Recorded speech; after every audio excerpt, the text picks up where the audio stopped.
Ei, sexto ano, bom dia! Tia Fernanda hoje está aqui tentando gravar uma videoaula para vocês. Na verdade, eu vim mais para dar um suporte, para explicar alguma coisa que às vezes, não ficou tão bem compreendido e para fazer alguns lembretes a vocês. Vamos lá? Nas últimas aulas, na semana anterior a essas férias forçadas que vocês tiveram, nós paramos na página 44. Eu expliquei a vocês a relação das palavras no texto referente ao grupo nominal. O que significa isso? A concordância que as outras palavras têm com o substantivo. Vocês se lembram que eu fiz um esqueminha no quadro, coloquei o substantivo como centro e falei que o artigo, o pronome, o numeral e o adjetivo, eles fazem o quê? Eles se referem aos substantivos, não é isso? Então, há uma concordância nominal entre o substantivo e todas as outras palavras que se referem diretamente a eles, o que nós chamamos de determinante do substantivo. A partir daí, eu pedi a vocês que fizessem essas atividades, já corrigi, e estou hoje aqui para reforçar que eu pedi a vocês as atividades da página amarela, página 47, 48 e 49. Então, o que acontece? Eu tenho plena consciência que eu não corrigi essas atividades ainda, e justamente por isso eu quero ter certeza de que vocês fizeram, ou quem não fez, que faça essa semana, que aí no final da semana eu vou passar a chave de correção para vocês. Gente, mas não é para copiar, tá? É para tentar fazer e depois que fizer, corrigir, tudo bem? Aí, depois dessa chave de correção que a Fernanda passar, vocês sabem que nós lemos esse texto aqui em sala, que era o conto de mistério, que falava do feijão. Discutimos esse texto em sala e aí começamos a desenvolver essas atividades sobre os elementos essenciais da narrativa a respeito do texto anterior. Eu comecei a fazer com vocês, a corrigir, e aí, mais uma vez, estou aqui para pedir que vocês terminem essas atividades, que junto das páginas amarelas vão as correções ao final da semana, tudo bem? Aqui nós temos as características do conto de mistério, que dizem o seguinte, gente, que os contos de mistério, eles, na verdade, são histórias curtas, não diz respeito ao número de linhas, não. Às vezes vocês vão ver contos de mistério de 2 ou 3 páginas, vamos dizer, mas eles são considerados curtos em relação a uma obra inteira, a um livro, por exemplo. Eles são criados para fazer com que o leitor tenha medo. Tem um enredo mais simples, poucas personagens, lugares sombrios, personagens estranhas, situações incomuns, tudo isso para criar um clima de mistério. Os contos de mistério, eles fazem tanto sucesso que muitas saem do papel e são adaptadas para o cinema, como eu já tinha dito a vocês nas nossas aulas anteriores. É o caso, por exemplo, de Frankenstein, Sherlock Holmes, Hercule Poirot. São alguns exemplos que figuram na galeria do mistério, mas nós temos diversos autores, principalmente ingleses, que adoram os contos de mistério. E aqui no Brasil nós temos alguns destaques como a Luísa Azevedo, Rubem Fonseca, Lígia Fagundes Telles e Patrícia Mello. Assim, a gente encerra o segundo capítulo do nosso material. No terceiro capítulo, eu vou falar um pouquinho sobre ele para vocês tentarem entender. Vamos lá. Refletir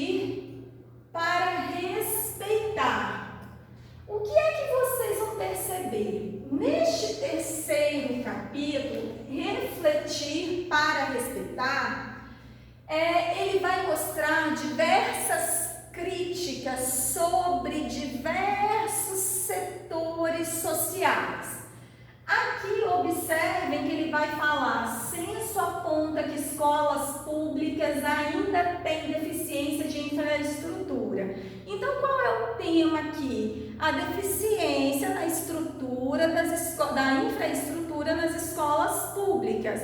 Ou seja, nós sabemos que por mais que tenham escolas sendo reformadas constantemente, ainda existem muitas escolas em diversos lugares do país que não têm a menor condições de ser consideradas escolas. Muitas vezes a sala de aula está com diversas rachaduras, nenhum ventilador funcionando, num lugar extremamente quente, entre tantos outros fatores. Aqui, o segundo diz o seguinte: seja no trabalho, no trânsito ou no trabalho, mulheres ainda sofrem preconceito. Então, a crítica aqui vai se fazer em que situação? Aqui vai se fazer no preconceito contra a mulher, certo? E diante disso, vocês vão ver alguns textos que têm muita crítica embutida. O primeiro deles é a charge. Quando nós falamos em charge, nós falamos em algo que significa carga. E essa carga é uma carga crítica. É um texto que mistura linguagem verbal e não verbal, ou seja, linguagem verbal é a escrita, linguagem não verbal é a imagem. Observe que aqui a charge tem um título, que é Reforma Ortográfica. E do que trata a reforma ortográfica? A reforma ortográfica, gente, ela vai mostrar para vocês que até 2009 nós tínhamos algumas particularidades na escrita em relação aos outros países que falam e escrevem a língua portuguesa, certo?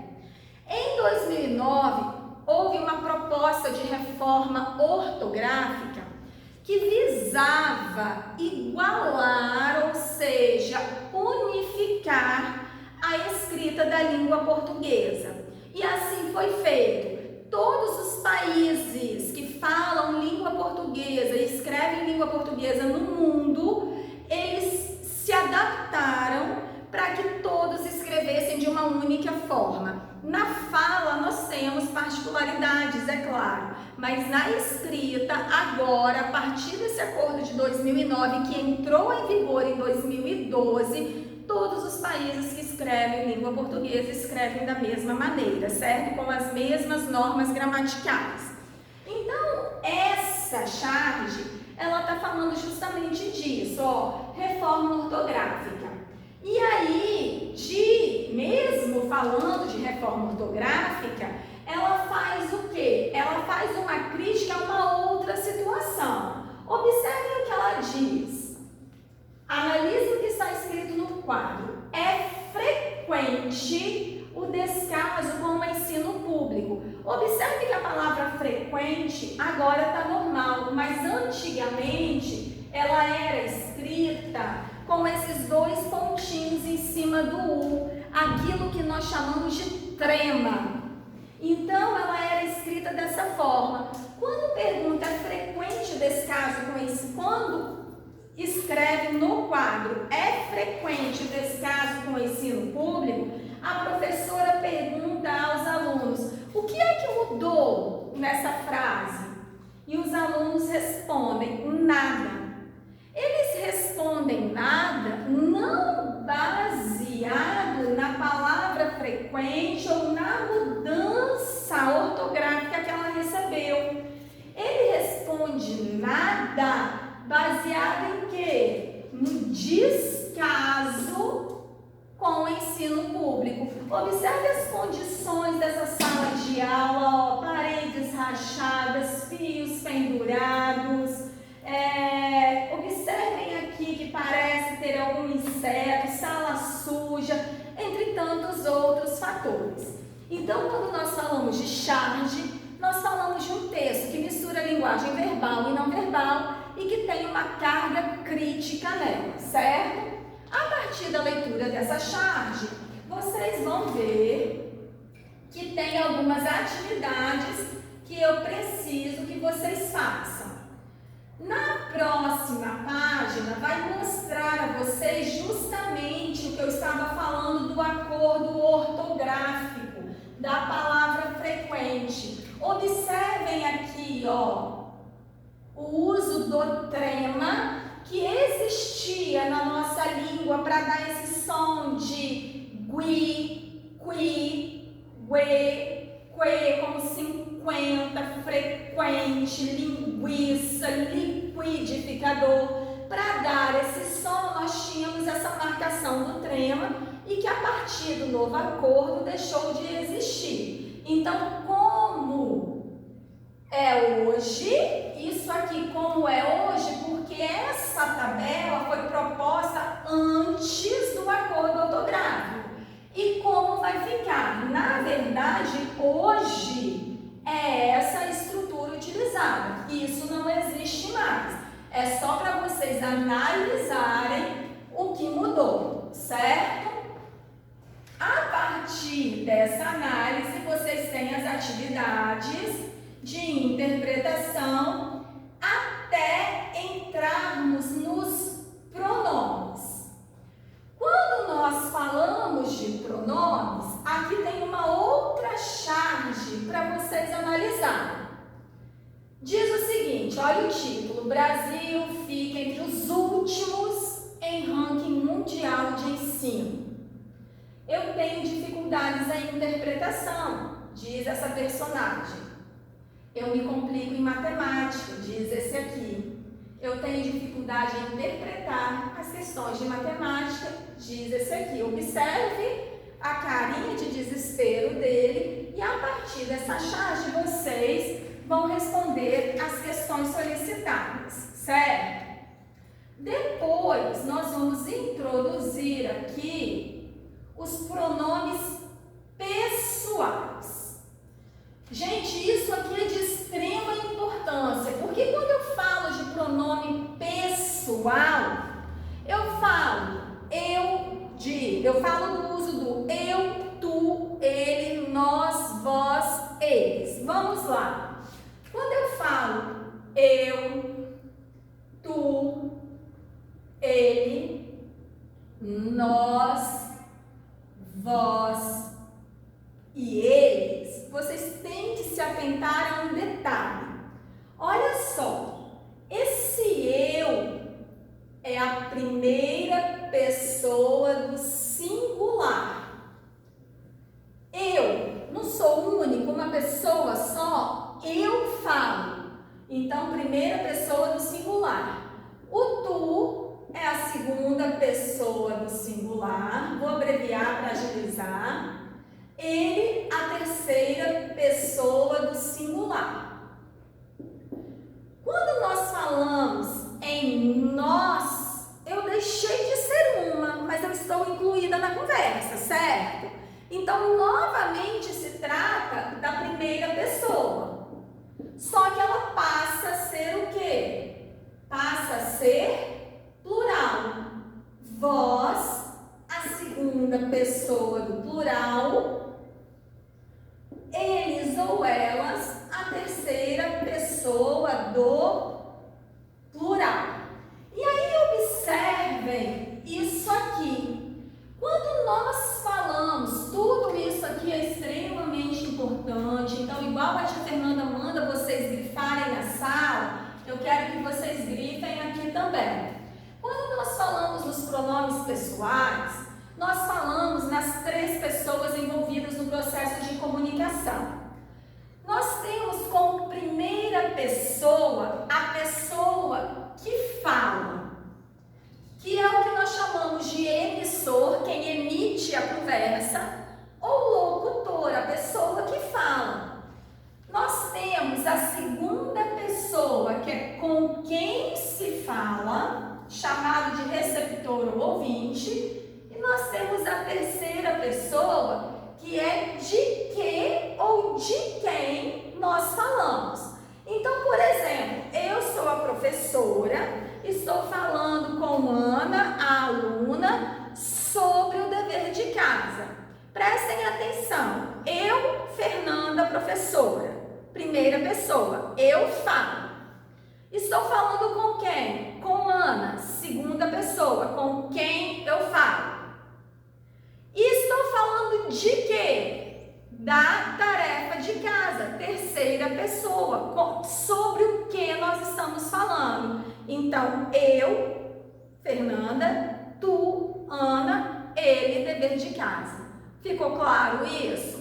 Então, aqui eles são classificados, os pronomes, eles são classificados em retos ou oblíquos. Os pronomes pessoais do caso reto, eles indicam a pessoa do discurso que realiza a ação verbal. São estas aqui que eu coloquei para vocês. São os pronomes pessoais do caso reto. Estas que conjugam o verbo, certo? Que realiza a ação verbal.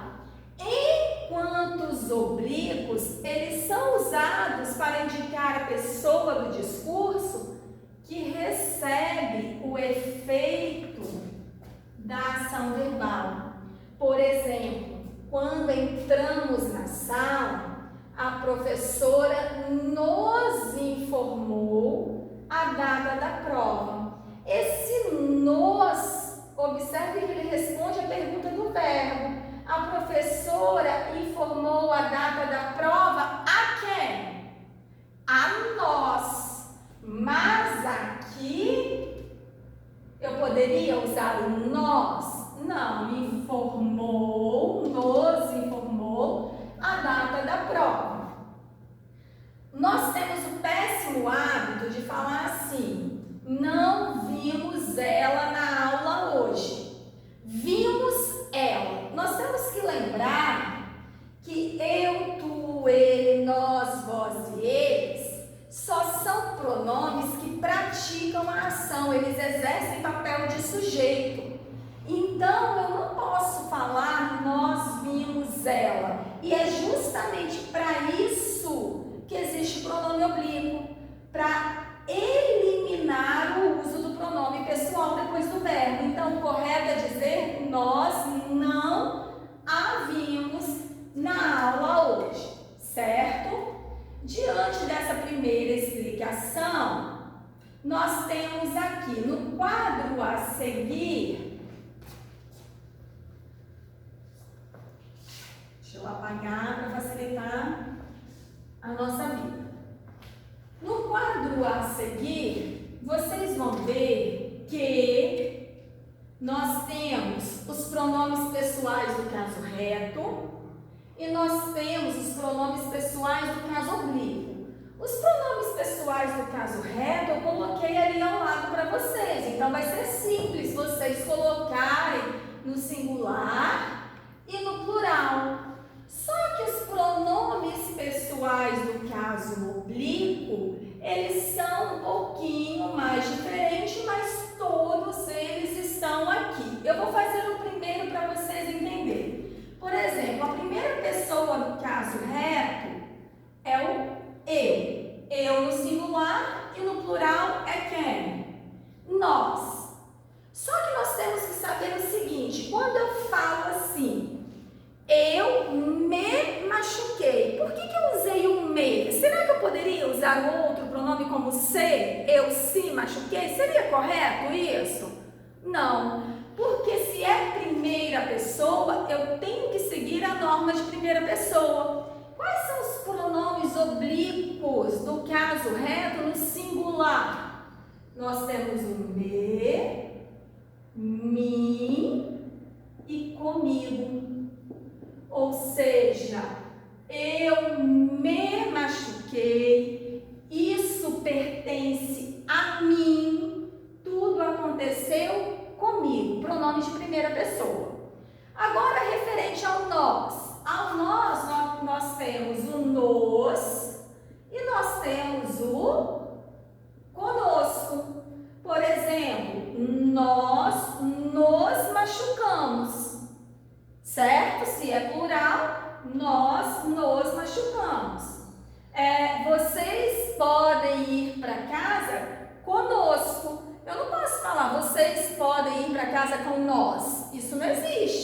Então, vocês podem ir para casa conosco, certo? Fiz essa primeira parte para vocês. Observe que os pronomes retos estão todos aqui no quadro. E aí, eu gostaria que vocês tentassem fazer sozinhos essa tabela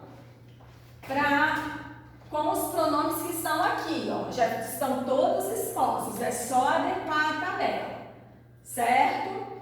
Aqui tem uma explicação extremamente importante, gente, que erram muito, e não é só criança que erra, não. Nós temos muito adulto que erra isso aqui, que é o uso do eu e do mim.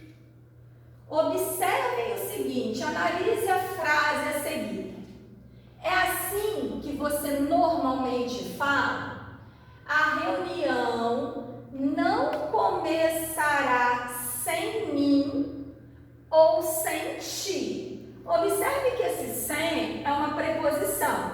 O mim e o ti são pronomes oblíquos de primeira ou segunda pessoa. Aí o que acontece? Nesse caso da frase anterior, é comum que as pessoas falem no dia a dia diferente do que a gramática ensina. Quando o pronome aparecer depois de preposição, nós temos, depois de preposição, nós temos que utilizar o pronome oblíquo. Deixa eu falar um exemplo para vocês, deixa eu usar um exemplo. Tá aqui, peraí, só um pouquinho para a gente organizar a ideia. Porém, se depois do pronome aparecer um verbo que se relacione a ele, devemos utilizar o pronome pessoal do caso reto. O que é que eu queria dizer anterior a isso aqui? Muitas vezes vocês falam assim, isso é entre eu e você, certo? Só que entre isso é entre eu e você. Observe que entre é o que nós chamamos de preposição. Se o entre é preposição, essa regra está dizendo o quê? Que eu não posso usar o pronome reto, eu tenho que usar o pronome oblíquo. Então, isso é entre mim e você, ok? Pronome oblíquo. Olha lá, me, mim, comigo. Não, foi no quadro anterior. Agora, observe que aqui está falando o seguinte, eu tenho a preposição, que é o para, mas depois do pronome eu tenho o verbo. E aí a gente costuma dizer o seguinte, eu posso falar que é para mim ler, que é para mim fazer, que é para mim escrever? Não. Porque antes de verbo, ler, fazer, escrever, quem conjuga verbo é pronome pessoal do caso reto. Então é para eu ler, é para eu fazer, é para eu escrever, ok? Vamos lá, continuando. Bom, pessoal, espero que tenha ficado claro, então, esse uso do eu e do mim. É tão ruim, é tão feio nós estarmos estudando e usar o mim no lugar do eu. Vamos tentar nos atentar a esse detalhe aqui.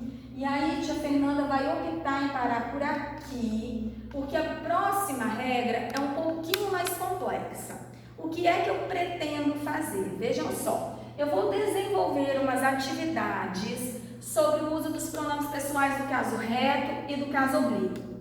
Depois que vocês estiverem bem afiados, assim, estiverem bem à vontade com esses dois pronomes, eu vou fazer um videozinho explicando as regras da página posterior e explicando os outros pronomes para a gente finalizar o capítulo, tudo bem? Vamos com calma, mas estudem, não deixem de fazer tudo que a tia solicitou. E como eu disse, ao final da semana eu vou passar a chave de correção do capítulo 2 para vocês, tá? Fiquem bem, Leiam os livros que tia Fernanda solicitou, vocês têm que ler A Droga da Obediência, leiam com muito cuidado, façam o Eureka do capítulo 2, que assim vocês terão diversas atividades, não deixarão de cumprir com nada e estarão, né, em contato com o conteúdo diariamente, tá bom? Um beijo, fiquem com Deus e até breve.